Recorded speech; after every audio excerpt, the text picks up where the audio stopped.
Today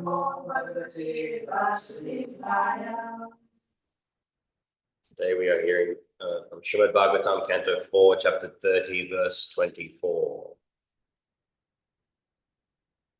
Namo Vishuddha Sattvaya Haraye Harimedhase Vasudevaya Krishnaya Prabhave Sarvasatmatam. You would like to chant? Namo Vishuddha Sattvaya Namo Vishuddha Sattvaya Haraye Harimedhase Vasudevaya Krishnaya Prabhave Sarvasatmatam.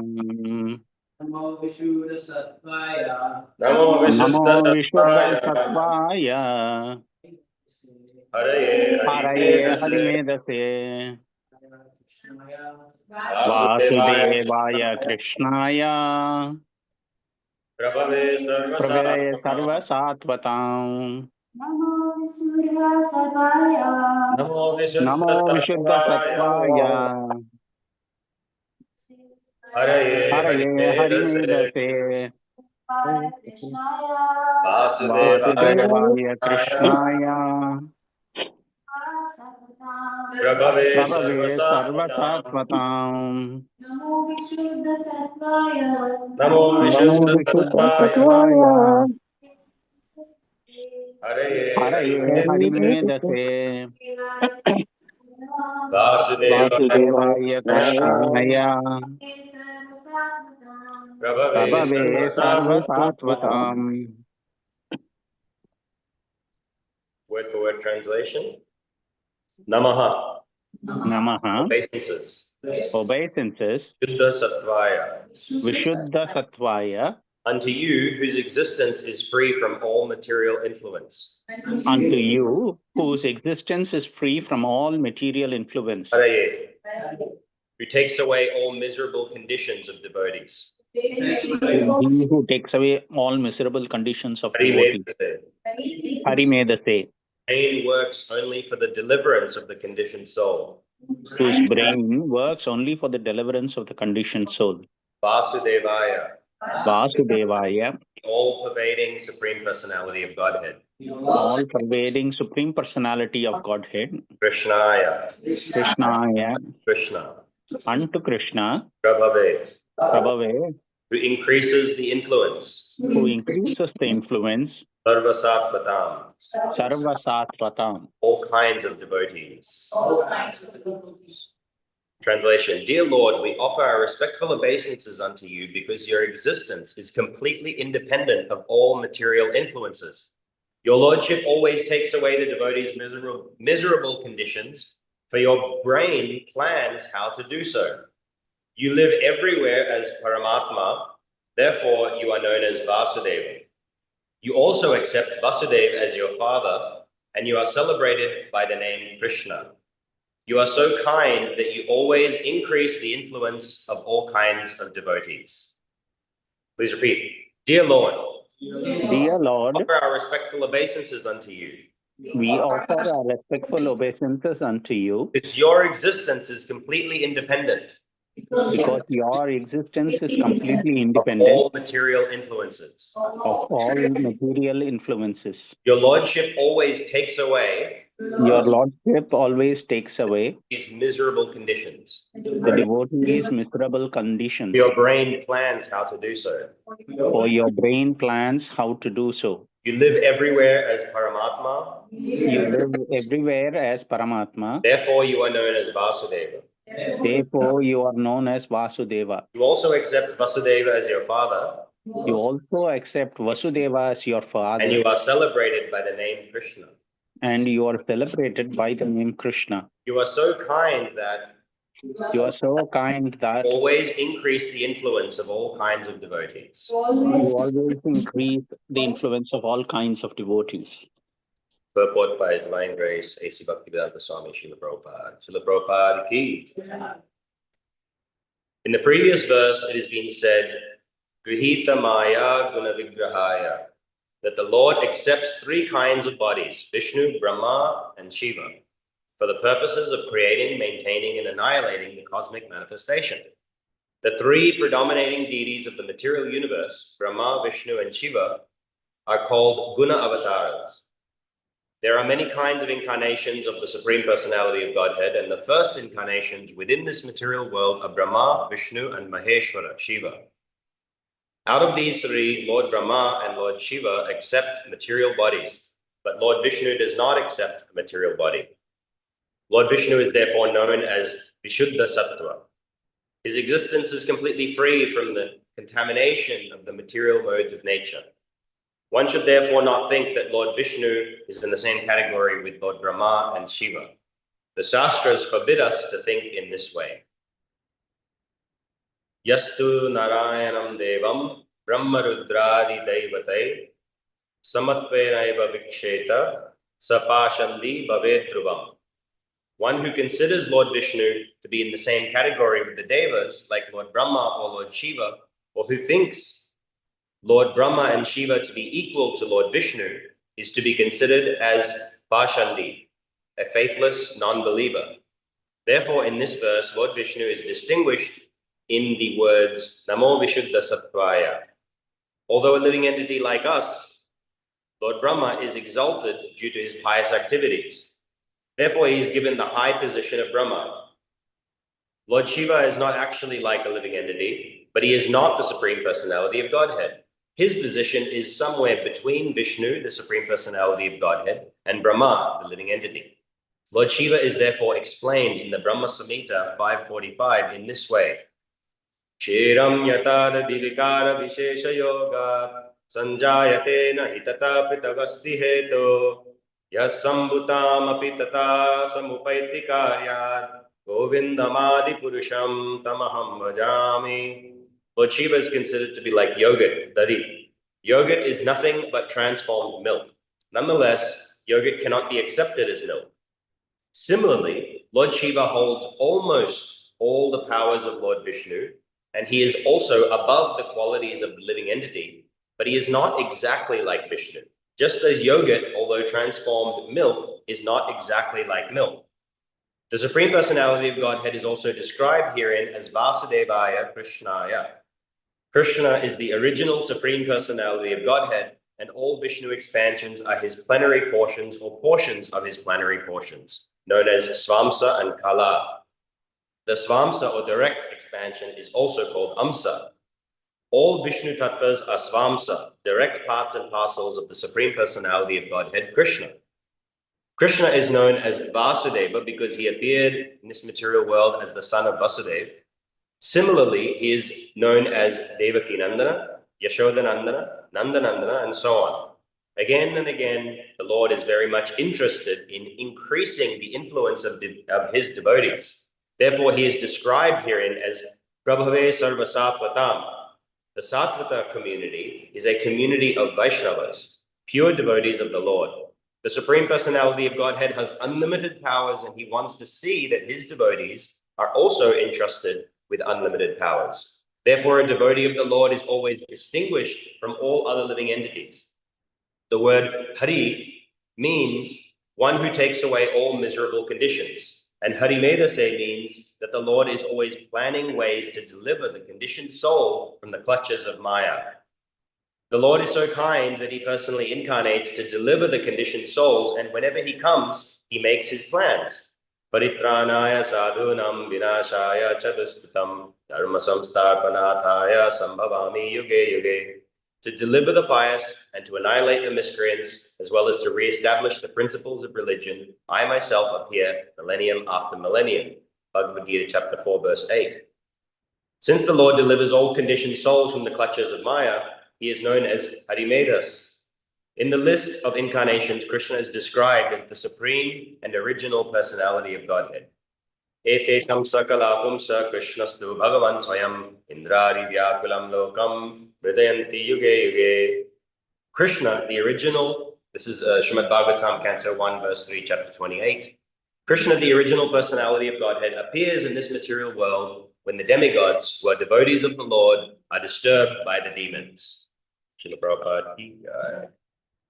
Om Ajnanatamidandasya Jnanandjana Salakaya Chakshurum Militam Dena Tasmai Shri Guruve Namah. Shri Chaitanya Manobishtam Sthapitam Yena Bhutale Swayam Rupa Gadamaya Dadati Swapadam Tikam Vandeham Shri Gurum Shri Udapadakamalam Shri Gurum Vaishnavamscha Shri Rupam Savidatam Sahagana Ragunatam Vitam Tam Sajivam Sadvaitam Savadutam Parijana Sahitam Krishna Chaitanya Devam Radha Krishna Padam Sagana Lita Shri Vishakamitamscha Hey Krishna, Karuna Sindhu Dinabandhu Jagatpate Gopesh Gopika Kanta Radha Kanta Namostate Tapta Kanchana Gaurangi Radhe Vrindavaneshwari Vishabhanu Sute Devi Pranamami Hari Priye Vanchakalpatrubhyascha Kripa Sindhubhyai Vacha Patitanam Pavanebhyo Vaishnavebhyo Namo Namaha Om Vishnu Padaya Krishna Prasthana Śrīmad-Bhāgavatam Swami Tinavane Namaste Saraswati Devi Gauravani Pachani Vishesha Sundhuri Pasatare Jitane Jai Shri Krishna Chaitanya Prabhu Nityananda Shri Advaita Gadadhara Śrīvāsari Gaura Bhaktavinda Hare Krishna Krishna Krishna Hare Hare Hare Rama Rama Rama Hare Hare.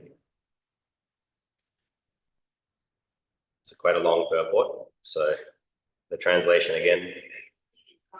Dear Lord, we offer our respectful obeisances unto you because your existence is completely independent of all material influences. Your Lordship always takes away the devotee's miserable conditions, for your brain plans how to do so. You live everywhere as Paramatma, therefore you are known as Vasudeva. You also accept Vasudeva as your father, and you are celebrated by the name Krishna. You are so kind that you always increase the influence of all kinds of devotees.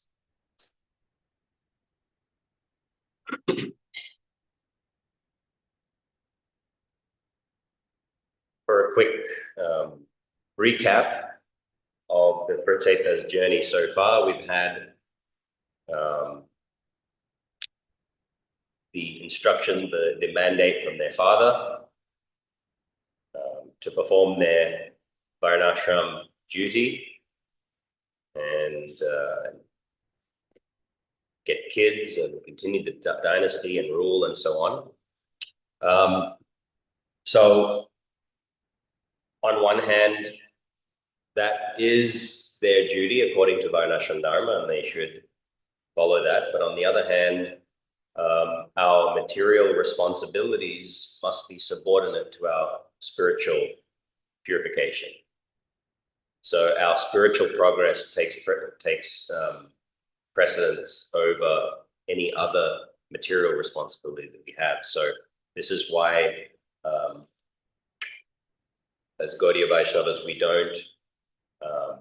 we don't really follow varnashram. We follow Daivi Varnashram because it's not simply that material responsibilities should be completely abandoned, but at the same time, spiritual progress is more important than all other material responsibilities that we might have. And so an expert Vaishnava knows how to do both and how to balance both. And devotees often talk about balance, but it's funny when we talk about balance because most of the time when a devotee says balance, if you ask them, oh, how do we balance Prabhu? How do we balance material life and spiritual life? It's like, well, first divide up your 24 hours in the day and see how many is devoted to your spiritual life and how many is devoted to material responsibilities. And then we talk about balance. Where exactly is the balance leaning right now? So it is important to remember, like the Prachetas had, that their material responsibilities, yes, they were there and they had instruction from their father, but their spiritual purification was more important.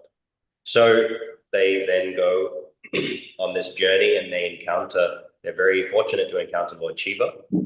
And the significance of this is that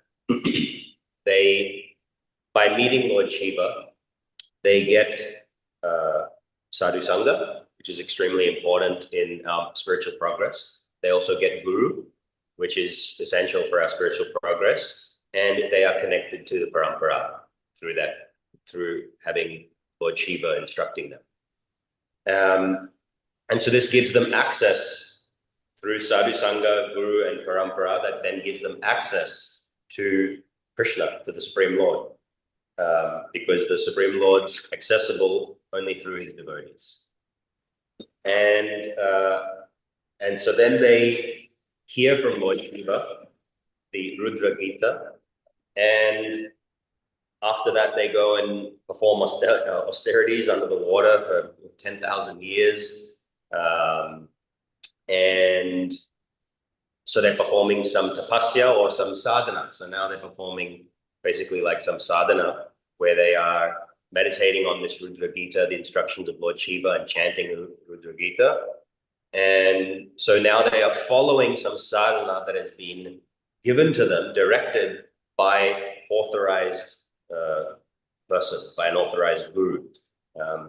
And they're following instructions that are authorized by Shastra. So this austerity that they're performing, the sadhana that they're doing, it's only fruitful, it only actually works ultimately when it starts to take the form of bhakti. That's when it really has a powerful effect. Specifically, they're chanting the Lord's glories. And then what happens is they progress to a point where they have now been so fortunate that they actually get the darshan of Lord Vishnu himself. And so the Lord appears to them. And this is very fortunate because there's no mechanical way to get the darshan of the Lord. There's no sadhana, some mechanical process that can be followed that can guarantee darshan of the Lord. We cannot force the Lord to do anything. He's completely independent and he has complete free will to do anything that he wants. And you know, Lord Chaitanya also says this in his Shikshastakam prayers, that he's completely free to do anything and everything, but he still always remains our worshipful Lord with no conditions attached. So the Prachetas have been connected to a parampara and guru, and they've received proper instructions. They've followed those instructions. They've performed sadhana, and now, by the Lord's own free will, he chose to appear before them and give them darshan. Atma Mayaya, Krishna appears by his Atma Mayaya, by his own energies. And that brings us to where we are now. And the Prachetas are glorifying the Lord. And so we see in the first paragraph, Srila Prabhupada is explaining the difference between Lord Vishnu and Lord Shiva and Lord Brahma, and what the difference is between them. And the key difference is Vishuddha Sattva. That there's this Vishuddha Sattva quality sets a clear boundary between the Supreme Personality of Godhead and every other entity in existence. However exalted those entities may be, there is a clear distinction between the Supreme Person and everyone else. And that is Vishuddha Sattva. So Vishnu is described here in this verse as Vishuddha Sattva, meaning that he doesn't accept the material body. And Vishuddha Sattva doesn't literally mean that he doesn't accept the material body. Vishuddha Sattva Sattva is goodness, as we know, Sattva, Rajas, Tamas, the three modes of material nature. But Vishuddha Sattva means absolutely pure Sattva. Now, the difference between Vishuddha Sattva and Sattva is that Sattva Guna is subject to being contaminated by the other two modes. Material Sattva can be contaminated by the other two modes of passion and ignorance, but Vishuddha Sattva, it's impossible for it to be contaminated in any way. So the logical progression from that is, well, how can, if you cannot be contaminated, if the Lord cannot be contaminated by any kind of material quality, that means he therefore does not accept the material body, because that is material, made up of three modes of material nature, including passion and ignorance. So the difference is that Lord Shiva and Lord Brahma, as Prabhupada states in the purport, that they do actually accept material bodies. And so although Vishnu and Shiva and Brahma are all manifestations of the Supreme Personality of Godhead, they're not the same. There's a difference. And so Prabhupada points out this difference. It's actually quite amazing how from just a couple of words in these prayers that so much can be extrapolated. You can just say one word and Prabhupada can write paragraphs and paragraphs. And that's, of course, him even probably trying to summarize it as well. There's a story that one time, I think it was Bhaktisiddhanta Saraswati, he gave a series of lectures. I think it was at Radhakund. He gave a series of lectures on Ishopanishad. And I think he spoke for, a few days. He spoke basically on the same verse. And there were many people who went to hear from him thinking that, oh, this is a advanced Gaudiya Vaishnava devotee and he's speaking at Radhakund. He's going to speak some high level Radha, Bhav, Gopi Bhav type subjects, Madhurya, Rasa type stuff. And we're going to get this really juicy nectar. And just on, one verse, Srila Bhaktisiddhanta Saraswati was lecturing for days and days and days. And then only after a long time, then most of the people left. Then he started talking about the other things. It's like, if you can last through all of that, if you can get through all of the philosophy and you're still interested in hearing about Krishna, then maybe you have some qualification to hear. So there's so much that can be extrapolated just from a single phrase or words in these prayers. And so Prabhupada's explaining the difference here and how the material world is governed by these three modes of material nature, and how to maintain this whole cosmic manifestation, or at least if we just drill it down to this one particular universe, but this is basically replicated in other universes as well, that this is quite a mammoth task to manage the creation of an entire universe and the destruction of an entire universe. And so the maintenance he takes on himself, but the creation and the destruction, he delegates this to managers, specially empowered managers of Lord Brahma and Lord Shiva. And so because there is this trinity, this sort of holy trinity of Brahma, Vishnu, and Shiva, there are some philosophers who will come to the conclusion that they are all hierarchically equal, that Brahma, Vishnu, and Shiva are all basically, as far as hierarchy goes, they're pretty much on the same level. But Prabhupada in this purport is completely dismantling this misconception that is there. And he warns against considering all three of them as equal. And he quotes this verse, which is calling that anybody who has this misconception is to be labeled as a Pashandi, as a non-believer or a philosophical deviant.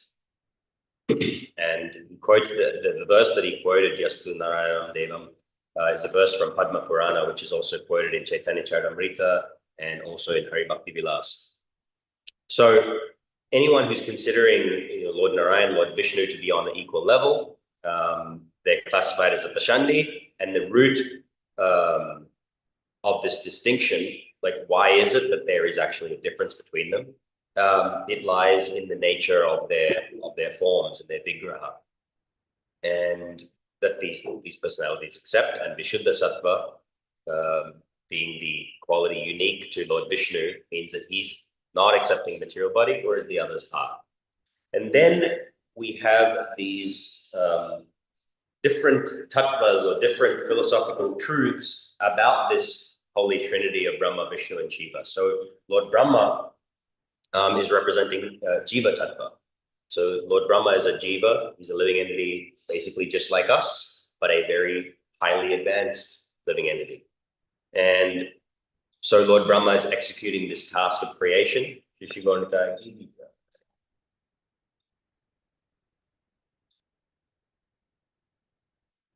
And in executing his job of creation, he has to do this via the mode of passion, by Rajagun. So he has connection with Rajaguna. And when Lord Shiva does the job of annihilating, he does it using the mode of ignorance, using Tamaguna. So they therefore both accept material bodies constructed from the three modes of material nature. But Lord Brahma is fundamentally a Jiva Tattva, and So that means that he is also a conditioned soul like us, just that he's a very highly advanced, perhaps much less conditioned maybe than you or I.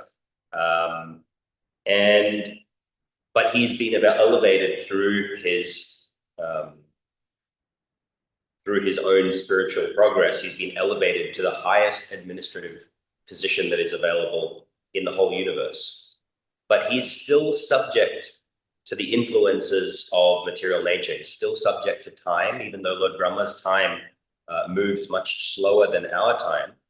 That one day of Brahma goes for such a long time that, you know, even when we hear about the story of the Jagannath temple in Puri and how the original king who built the temple went to Lord Brahma to ask him a question and or invite him to the opening or something, and then he was only there for, you know, a minute or two, a couple of minutes. He had to wait for a minute for Lord Brahma, and then he finally talked to him, and Lord Brahma's like, "Oh, you better go back because, you know, a long time has passed." And basically hundreds, maybe thousands of generations had passed, and he went back to the place where the temple was, and the temple wasn't even there anymore. And so, you know, he's trying to invite Lord Brahma to like the opening of the temple or something, this brand new temple that he's built. He goes back, the temple's gone, many thousands of years have passed. And then there's a story that he was exploring the area with his horse, and his horse tripped on something, and he dug around to see what that was, and it was the tip of the dome of the temple. And so much time had passed that the temple had been buried by sand. And so he excavated the temple. So Lord Brahma, even though his time passes very slowly compared to our time, he's still subject to time. And he's still subject to eventual dissolution of the universe. He lives for a very long time, but he eventually has to leave his body, or he has to leave his position of Brahma. And then we have Shiva Tattva, which is extremely unique, because it's unique to Lord Shiva. You have the Supreme Personality of Godhead with many incarnations. Then you have the jivas with countless numbers of jivas. But Shiva, Lord Shiva, occupies a position that is very unique. So Shiva Tattva it's also very complex. It's hard. I mean, you might even say that it's easier to understand Krishna's position than it is to understand Lord Shiva's position, because it's such an interesting mix. Lord Shiva is not an ordinary jiva, but he's also not the Supreme Personality of Godhead, as Prabhupada points out in this purport. And he has a very unique, this category of Shiva Tattva. And so Lord Shiva is described, and Prabhupada references this metaphor from the Brahma Samhita of Kshiram Yata Dadipikara Vishesha Yoga, that Lord Shiva is like yogurt. So if you think that Lord Krishna is like milk, then Lord Shiva is like yogurt. Now, yogurt is made from milk, almost exclusively. The only thing that is not milk in the creation of yogurt is some kind of acid agent. And when the acid touches the milk, then it can transform into yogurt. So there's not really a difference between yogurt and milk, because yogurt is made almost entirely from milk. But at the same time, you can't use milk. You can't use yogurt to do things that require milk. If you're trying to make, milk sweets, burfi or something like that, you can't use yogurt to make that. You have to use milk. And so, Lord Shiva is like that he is almost, he has almost all the same transcendental potencies as the Supreme Lord.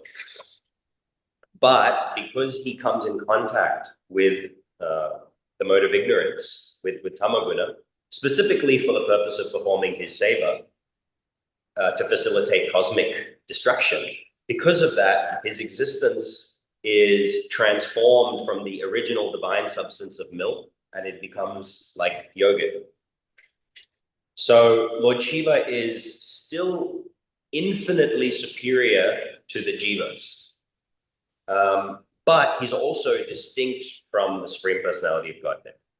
who is the untransformed original milk, so to speak. So we have Jiva Tattva represented by Lord Brahma, then we have Shiva Tattva, and then we have Vishnu Tattva. And Vishnu Tattva, as we've already pointed out in Prabhupada's purport and in this verse, is described by this quality of Vishuddha Sattva, that in contrast to Lord Brahma and Lord Shiva, Lord Vishnu never accepts a material body.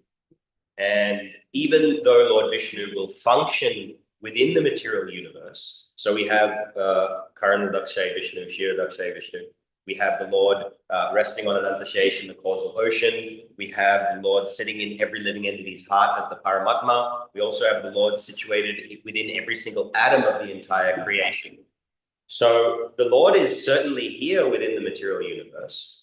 But what makes him different from Lord Shiva and Lord Brahma is that even though he functions within the material universe, his form always maintains this quality of Vishuddha Sattva.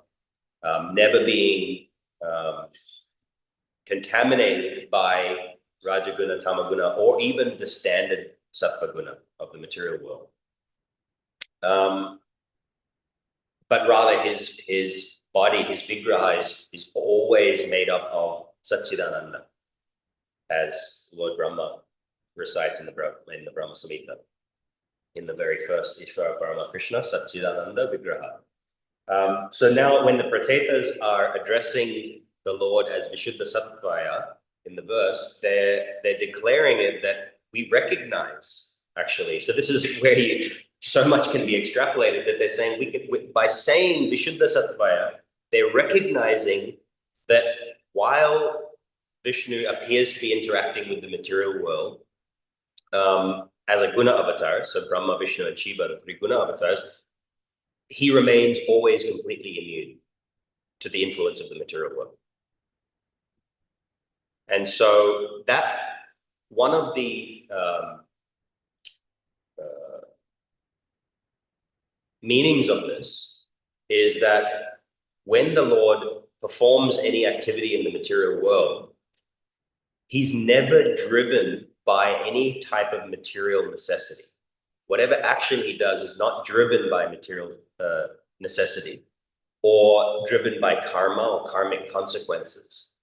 It's always, whatever action the Supreme Lord takes, it's always his own free will and his own causeless mercy. There's no other influence, external influence from him that causes him to do anything. So Jiva Tattva, Lord Brahma, takes care of creation. He accepts a material body, which is shaped by Rajaguna, and he is like a very, very pious, highly pious conditioned Jiva.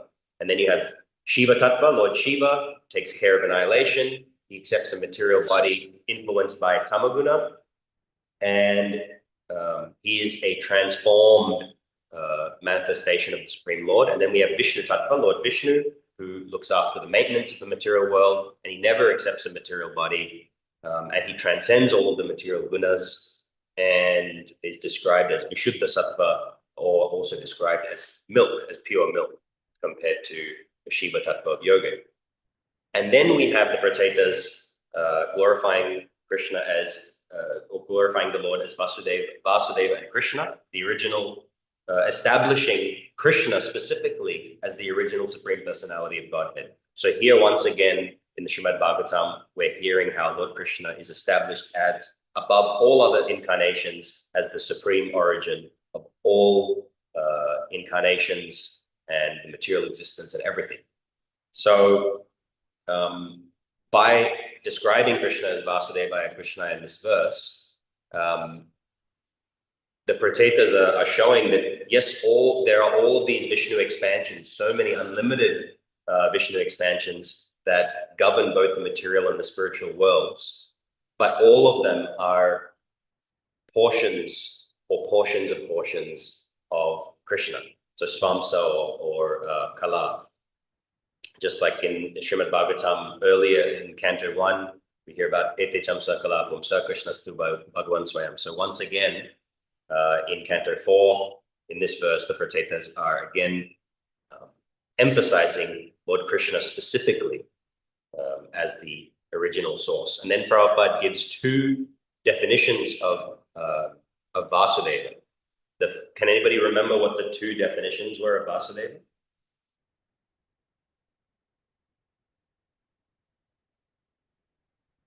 Prabhupada gave the two definitions both in the translation and in the purport.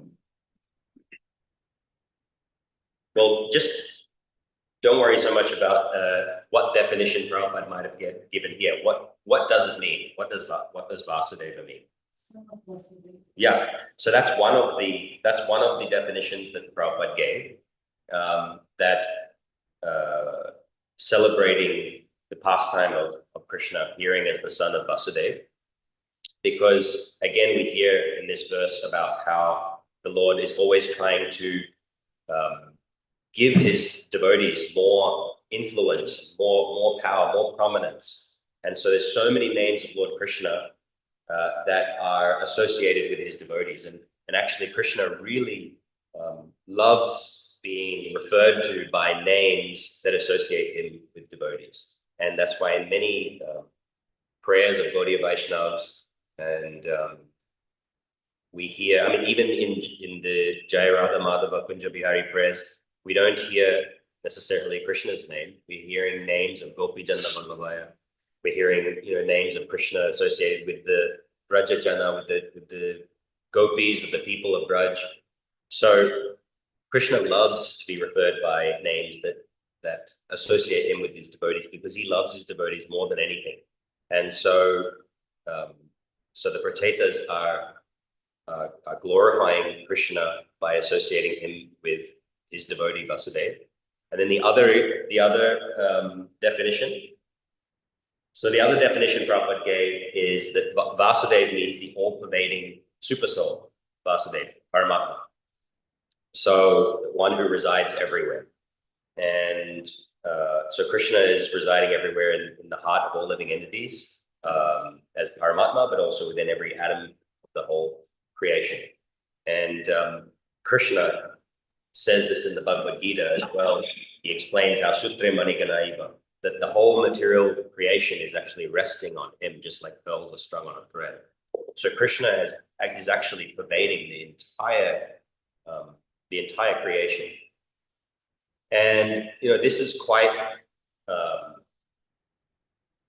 a beautiful or a genius nature of the theology of bhakti, which is that this same absolute entity who is pervading every single atom of the universe and who sits within the heart of every living being in the whole universe as Paramatma, but at the same time, that same person is voluntarily accepting himself to be the son of his devotee and accept the love in a parental nature from his devotee.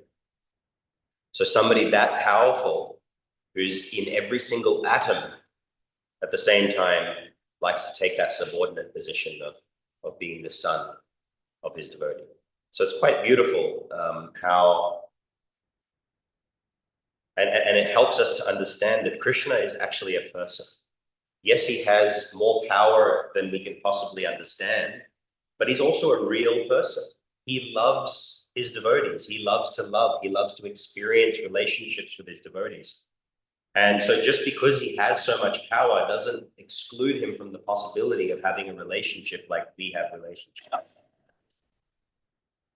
And then Vasudevaya Krishnaya. So then the Pratetas are celebrating Krishna not only as the supreme, but also through using this name Krishna, are saying that how his form and his pastimes are all attractive. Karshati iti Krishnaya. Karshati iti Krishnaha. So Krishna is all attractive. All activities of his are attractive. His form is all attractive. And even the most celebrated renunciates cannot escape his attractiveness. They cannot control themselves when they come in contact with Krishna. Similarly, we hear many stories about Lord Krishna, but even as Lord Ramachandra, he was so attractive that all of these great yogis in the forest, when they saw Lord Ramachandra, they had this deep desire that they didn't want to be separated from Lord Ram. And so Lord Ramachandra, he gave them the blessing that they could later on join him as gopis in his pastime as Krishna. And then in the verse, the Pratetas talk about how the Lord uses his brain or his intelligence.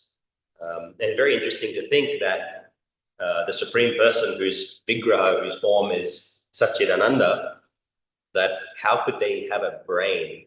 Because they're not made of material substance like we are. But Hari made us say that Krishna is so wonderful that he's always thinking about how can I deliver my devotee. He's constantly making personalized plans for each of us. And so Hari made us say, does anybody know, can anybody say some of the meanings of the word, of the name Hari? What does Hari mean? Takes away all our distress and miseries. Yeah, he takes away all suffering. So in this verse specifically, that's how it's used. Haraye, Hari made us say.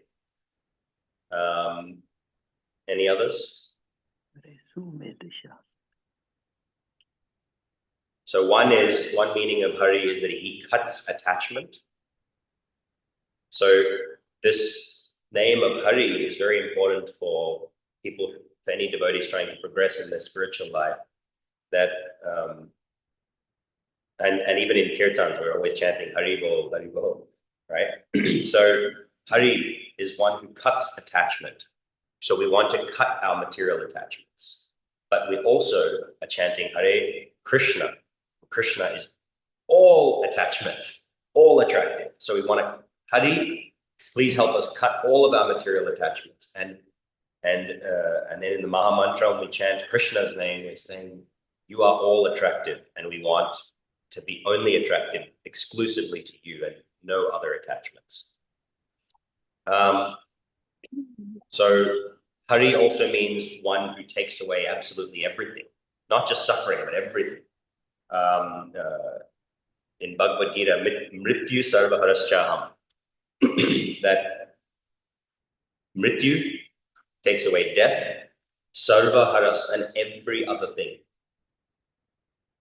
that Haras takes away. And then Prabhupada gives a couple of definitions. He outlines a couple of definitions of the name Hari in the Atmarama verse back in Canto 1. One, the definition that Prabhupada gave in the purport to that verse of the Atmarama verse is that Hari is one who vanquishes everything inauspicious. And the other definition he gave is that Hari is one who takes away the mind of the devotee by awarding pure transcendental love. So Hare Hari Meda say, the Prachetas have prayed that to deliver the devotee, Krishna is coming in these different incarnations, Paritranaya Sadhana, and he's entrusting his devotees also with unlimited power, Prabhave Sarvasatvatam. He's giving them unlimited power and influence so that they can assist him in this mission. So just imagine that we have the Lord coming,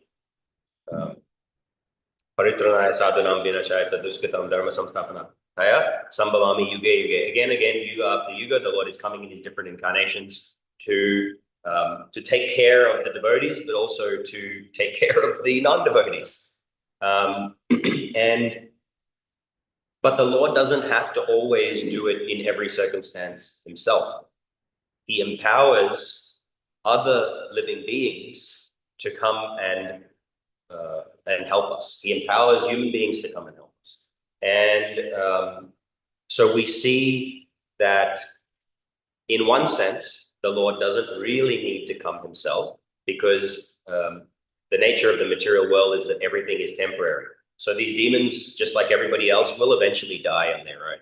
They can't be immortal, right? When Hiranyakashipu was trying to become immortal, even Lord Brahma said, I can't do it, sorry.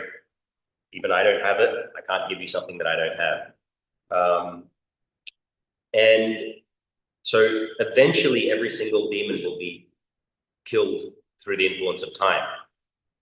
But then there are also devotees of Krishna who are able to both deliver other jivas, but also get rid of demoniac influences in the material world. But sometimes there are demoniac influences that are so powerful that the Lord has to come himself and he deals with them himself.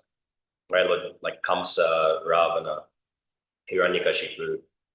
These were very, very powerful demons, and so Krishna comes himself to take care of them.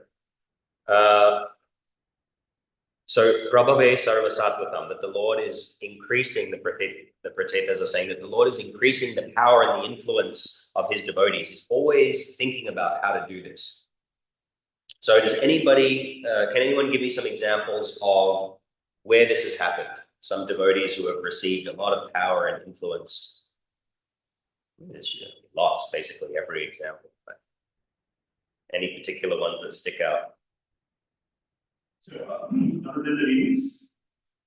We're talking about this Prabhave Sarva Sattvatam. So Sattvatam meaning the Vaishnavas, the devotees, that the Lord is giving them special power and special influence. So what are some examples of where the Lord has given his devotees special power and influence?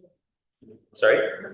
Yeah, Srila Prabhupada, absolutely. I mean, he did what no one before him had done.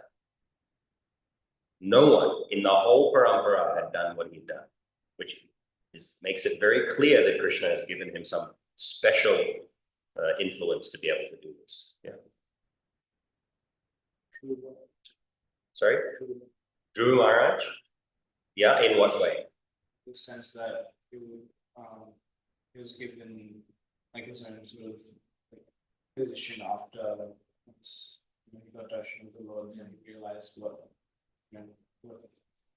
rather than he was going for his father's love instead of that issue. Instead of going for the kingdom, he got much higher, he got his own position. Well, in a material sense, he got a whole planet that was even more amazing than Lord Brahma's planet. Yeah, and we have Lord Shiva. He was empowered to drink all the poison, but Lord Shiva is a special case, of course. He has unlimited power, practically. Mahabharat, Arjuna, yeah. What about in Ramayana? Hanuman. I mean, the kind of things that Hanuman was doing, it's impossible for any ordinary jiva to do, especially empowered. Prahlad Maharaj, Hiranyakashipu couldn't even kill him. He tried all kinds of ways to kill him, couldn't kill him. And then again, when Lord Nrsimhadev appeared and he killed Hiranyakashipu, the demigods could not appease Lord Nrsimhadev. Nobody knew what to do. Lord Nrsimhadev was so angry, everybody was scared. Lord Brahma was scared. Even Lakshmi was a bit scared. She's like, I never really experienced my husband like this. I don't know what to do. And they put little 5-year-old Prahlad Maharaj. All these big, powerful guys were there, but the most powerful people in the whole universe, they pushed this little 5-year-old boy to go there. And he was able to pacify Lord Nrsimhadev. Even though, and this is where the influence and the glory of Krishna's devotee comes in, how Krishna glorifies his devotee, is that even though Prahlad Maharaj came from a demon family, he came from such a bad family. His father was the worst dictator, in the history of the universe, and his very son was the only person in the universe who could pacify the Lord. So how kind the Lord is that he glorifies his devotee like this, that just because you come from this background doesn't mean that I'm going to treat you like that. So Krishna is the original anti-racist, anti-sexist,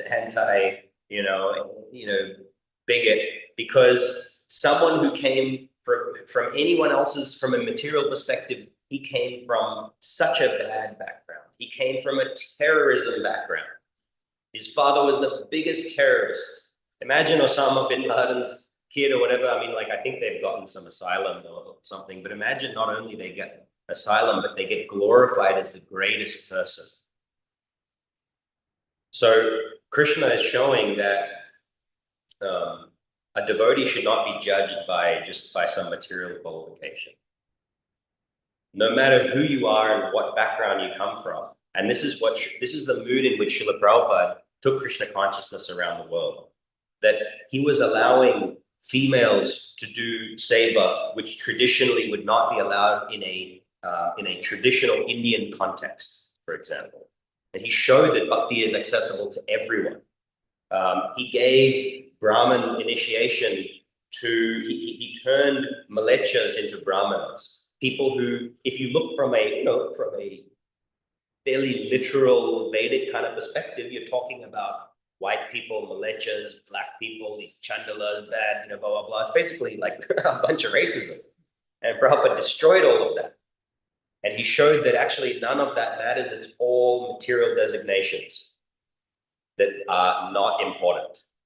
And just like the prachetas, they had their material duty that was given to them by their father, that you go and you make kids and you look after the kingdom and the people and so on. But they said, no, our spiritual life takes precedence. And so Prabhupada, in this mood of Prahlad Maharaj, has shown how, and he has enabled people to practice Krishna consciousness no matter what background they come from. This was never done to that same extent before by anyone else. And it wasn't that Srila Prabhupada made this up. Our very own Namacharya, Haridas Thakur, is a Muslim, comes from a Muslim family. And he was appointed the Namacharya in the Yuga where Nam is the Yuga Dharma. It's practically the most important position that a devotee could have. You are the Namacharya. You don't come from a Brahmin family. You don't even come from a Hindu background. You are coming from a Muslim background. What clearer message can be sent than that? So Prabhupada has not been manufacturing anything new. And so the prachetas have glorified the Lord in such beautiful ways. And we see that in many different examples, how the Lord has either given his devotee great influence, or how he works and uses his intelligence to find ways to deliver the devotee. Sometimes the ways that Krishna chooses to deliver a devotee are beyond what we might consider fair even, like Bali Maharaj. It was very difficult. From a material perspective, it seems quite unfair. He basically got cheated out of everything. He got, it almost seems like he was lied to. It's like, well, technically he didn't lie. He did what he said, but it seems a bit unfair. But in the grand scheme of things, by this nature of Hari, of taking away, he took away all the material attachments of Bali Maharaj, which freed him up to focus on his spiritual life. And he subsequently became one of the most celebrated Vaishnavas of all time. But Krishna but at the same time, not only does he do that himself, as the prachetas have kind of hinted at, not only is he doing this himself through his own agency, but through the agency of Krishna's devotees, by empowering his devotees, giving his devotees this influence, that Krishna also does this. And of course, as you mentioned, Srila Prabhupada, but there are many examples of where this has happened. And sometimes this influence doesn't even come in the form of a typical guru. Sometimes it's quite an atypical guru. And the Śrīmad-Bhāgavatam describes many different types of gurus that are there.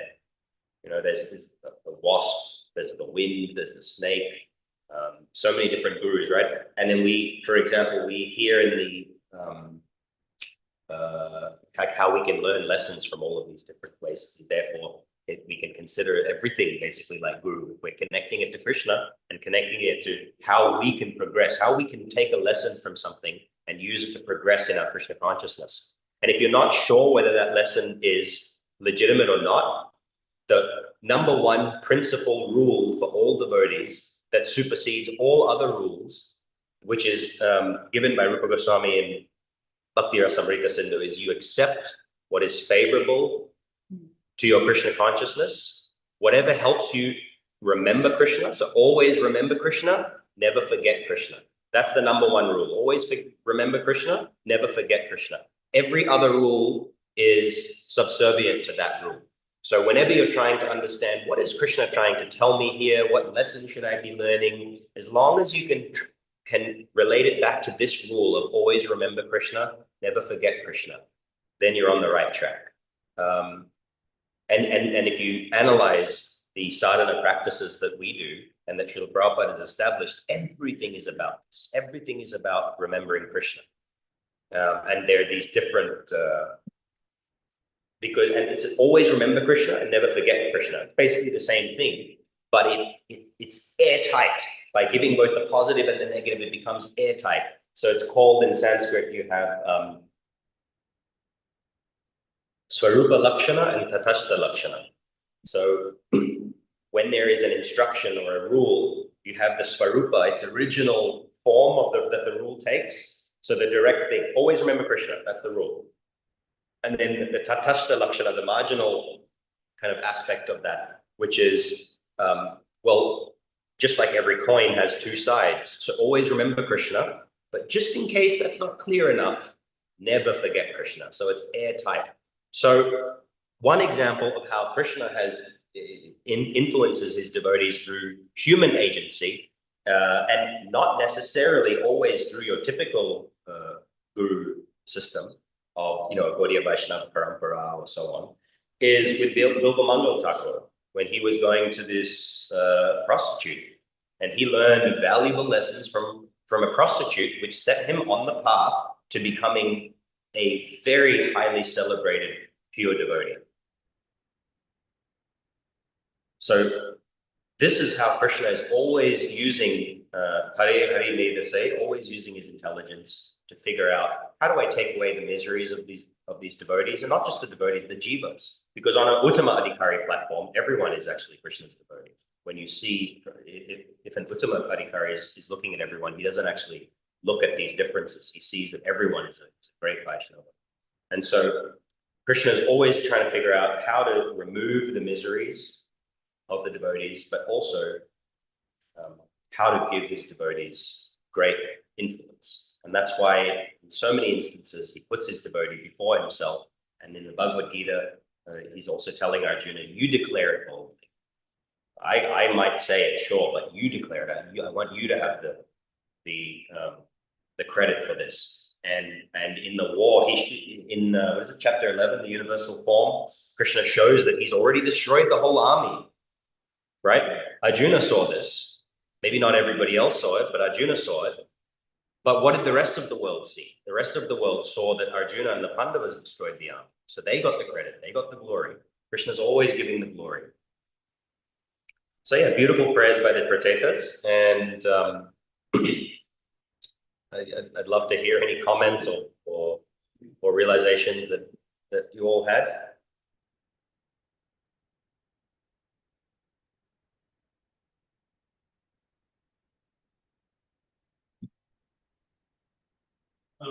Just one point regarding that thing that you mentioned, however Krishna had been way, we thinking about it, but also we're looking at the quantity and quality will be the same with the 50% volume. So whatever we have in some portion, the Lord also has, right? So something like qualitatively it will be the same, but quantitatively it's not the same. So is it correct to assume that whatever we are having, and Krishna also have the same thing? Yeah, maybe the form is a little bit different, but in terms of the mind and the heart and the brains, those kind of simple things that also will be there in Krishna.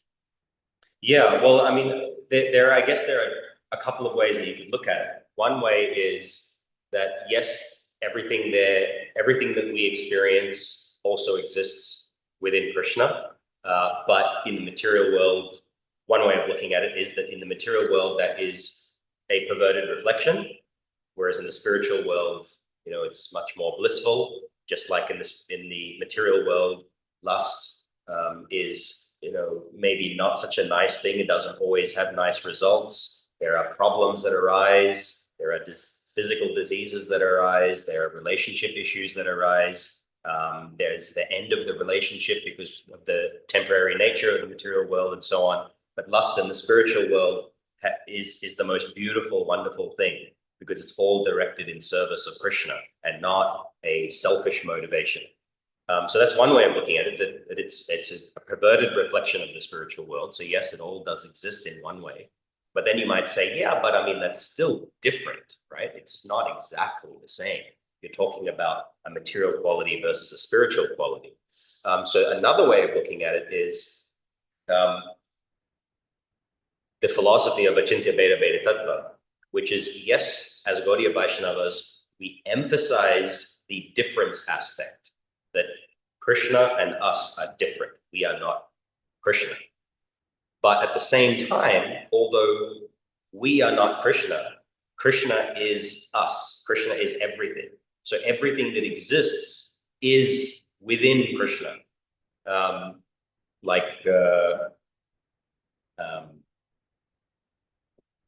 Sutre Maniganaiva, right? All of existence is resting within Krishna. So we are actually a part of Krishna, just a minute part. So whatever we are and whatever we think, that is also a part of Krishna. Automatically, the material world also is a part of Krishna. Automatically, because everything is resting within Krishna and everything comes from Krishna. So I guess those are two different ways that I can think of addressing that. Maybe you or anyone else has any other way of thinking about it. Makes sense. Well, anyway, the Achintya Bheda Bheda Tattva concept is quite difficult, and that's why it's prefixed with Achintya in the beginning, because it's kind of inconceivable. But yeah. Anything else? And then other than the guna that you said, like even with born in a given family or like not just coming from a Christian family, I think Krishna always emphasized that more than birth or that background karma is more important. So whatever you are doing, so irrespective wherever you're coming from, that what we are performing, that is more important. So wherever we have these examples for us, what they did for the Lord, that actually came up superseded than all the other background things. So I think that's a good learning for everyone.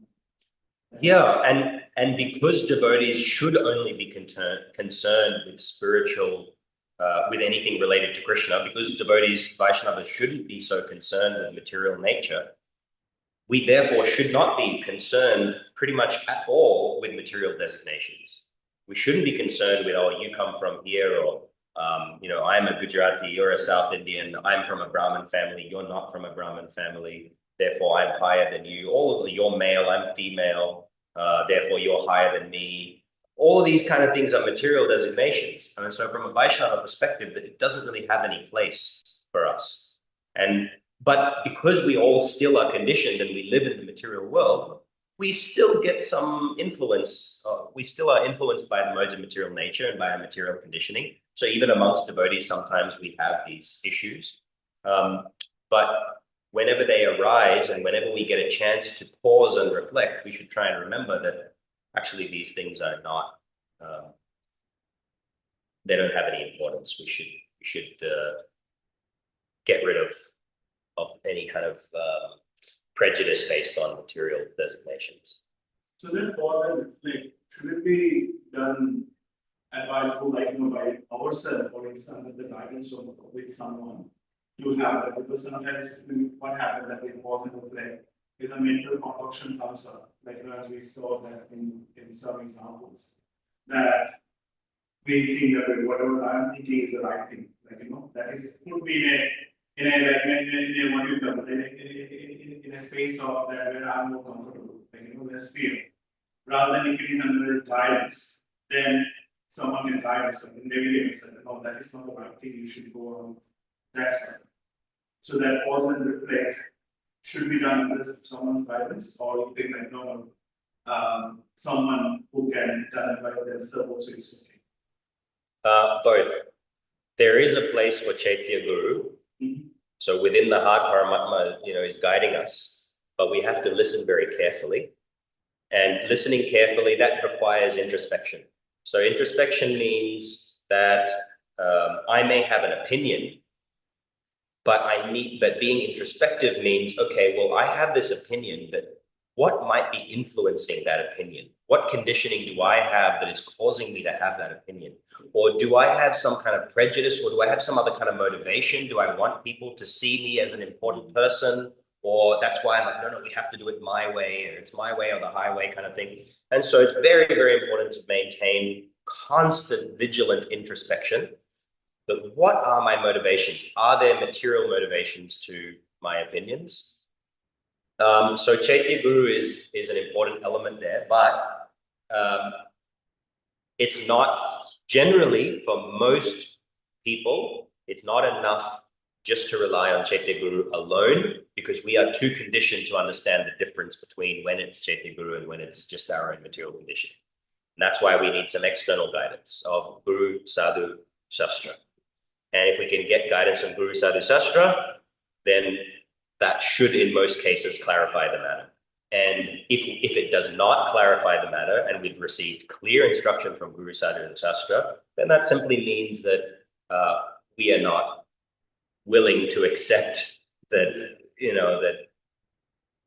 not willing to accept Guru, Sadhu, Shastra. So, but Prabhupada also wanted intelligent ladies and gentlemen. He didn't want blind followers. He didn't want, like, okay, just because you've said it, I will do it. Like, blind faith is important, but complete blind faith is not so good. So therefore we have Shastra, we have so much instruction, and Bhakti Rasamrita Sindhu, and Prabhupada's summary study with the Nectar of Devotion gives so much instruction on how we can address these kinds of issues. So if we use the rules that are given there, we'll be able to understand much better what's right and what's wrong. So for example,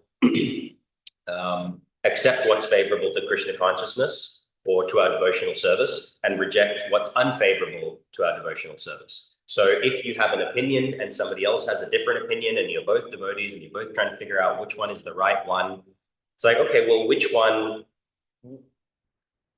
It's not even which opinion is right. It's what do we need to do to move forward in a way that is better for all of our devotional service. Rather than fixating on, are you right or am I right? It's like, forget about even what the two opinions are, because maybe both opinions are wrong. Instead, what is it that we need to do to move forward in devotional service in a loving, cordial community spirit? Well, devotional service means, it has to be favorable for Krishna.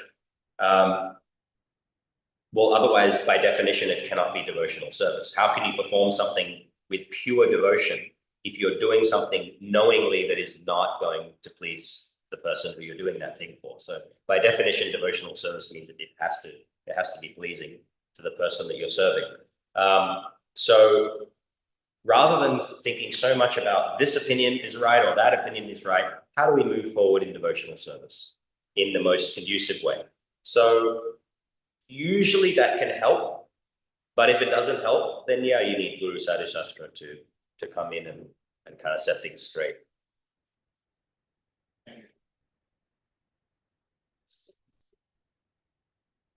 All right, anything else?